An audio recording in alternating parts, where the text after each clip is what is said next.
ಆದರೆ ಒಂದು ದುಃಖದ ಸಂಗತಿ ಅಂತ ಹೇಳಿದ್ರೆ, ದುರ್ದೈವ ಅಂತ ಹೇಳಿದ್ರೆ, ವಿಜೇಂದ್ರ ಬಗ್ಗೆ ಯಾರು ಏನು ಬೇಕಾದ್ರೂ ಹಗುರವಾಗಿ ಮಾತಾಡ್ಕೊಳ್ಳಿ, ಅದ್ರ ಬಗ್ಗೆ ಸಹಿಸ್ಕೊಳ್ತಾನೆ. ಹಿರಿಯರು ಮಾತನಾಡಬೇಕಾದ್ರೆ ಯುವಕರಾಗಿ ಅದನ್ನು ಸಹಿಸ್ಕೊಂಡು ಹೋಗಬೇಕು.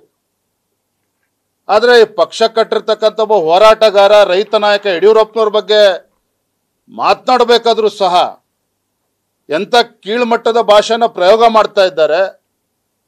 ಅವೆಲ್ಲವನ್ನೂ ಕೂಡ ನೋಡ್ಕೊಂಡು ಕೂರ್ತಕ್ಕಂಥದ್ದು ಅಪರಾಧನೇ.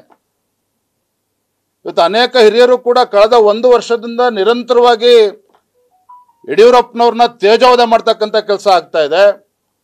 ಯಡಿಯೂರಪ್ಪನವರಿಗೆ ಅವಮಾನ ಮಾಡ್ತಕ್ಕಂಥ ಕೆಲಸ ಮಾಡ್ತಾ ಇದ್ದಾರೆ. ಈ ಹೇಳಿಕೆಗಳೇನು ನೀಡ್ತಾ ಇದ್ದಾರೆ, ಯಾರೇ ನೀಡ್ತಾ ಇರ್ಬೋದು, ಆ ಹೇಳಿಕೆಗಳು ತಪ್ಪು, ಅದು ಸರಿಯಲ್ಲ, ಈ ರೀತಿ ಹೇಳಿಕೆ ಕೊಡಬೇಡಿ, ಕಾರ್ಯಕರ್ತರಿಗೆ ನೋವಾಗ್ತದೆ ಅನ್ನುವುದು ಒಂದು ಬಾರಿನೂ ಕೂಡ ಯಾರೂ ಕೂಡ ಅವ್ರಿಗೆ ಹೇಳ್ತಕ್ಕಂಥ ಪ್ರಯತ್ನನೂ ಕೂಡ ಮಾಡದೇ ಇರ್ತಕ್ಕಂಥದ್ದು ದುರ್ದೈವ ಅಂತೇಳಿ ಸಂದರ್ಭ ಹೇಳೋದಕ್ಕೆ ಇಚ್ಛಪಡ್ತೇನೆ.